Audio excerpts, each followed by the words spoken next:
Hey there, everybody. It's me, Lily Rose, the admin here at Encouragement Corner, and I am counting my blessings that I had pre-recorded the last 2 days, kind of feeling sick.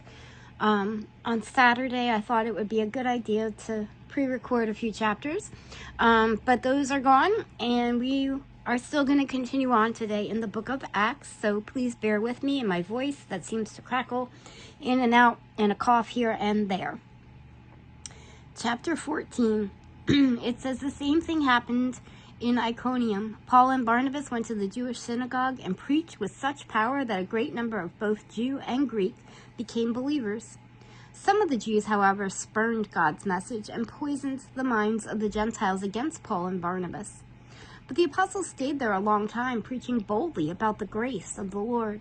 And the Lord proved their message was true by giving them power to do miraculous signs and wonders. But the people of the town were divided in their opinion about them. Some sided with the Jews and some with the apostles. And then a mob of Gentiles and Jews, along with their leaders, decided to attack and stone them. When the apostles learned of it, they fled to the region of Laconia, to the towns of Lystra and Derbe and the surrounding area, and there they preached the good news. While they were at Lystra, Paul and Barnabas came upon a man with crippled feet. He had been that way from birth, so he had never walked. He was sitting and listening as Paul preached, looking straight at him. Paul realized he had faith to be healed, so Paul called to him in a loud voice, "Stand up!" And the man jumped to his feet and started walking. When the crowd saw what Paul had done, they shouted in their local dialect, "These men are gods in human form." They decided that Barnabas was the Greek god Zeus and that Paul was Hermes, since he was the chief speaker. Now the temple of Zeus was located outside the town, so the priests of the temple and the crowds brought bulls and wreaths of flowers to the town gates, and they prepared to offer sacrifices to the apostles. But when the apostles Barnabas and Paul heard what was happening, they tore their clothes in dismay and ran out among the people shouting, "Friends, why are you doing this? We are mere human beings, just like you.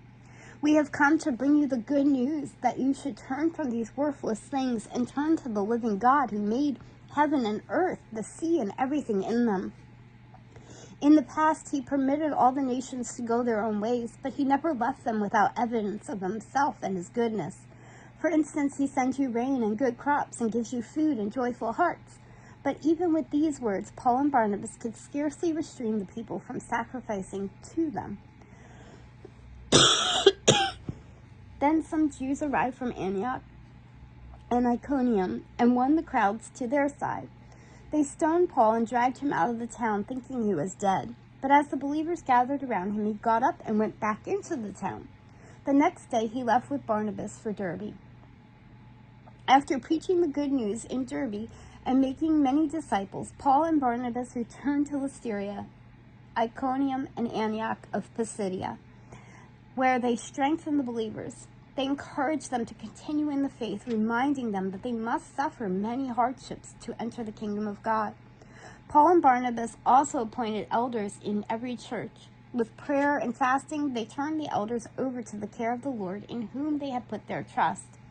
Then they traveled back through Pisidia and Pamphylia, where there they preached the word in Perga, then went down to Italia.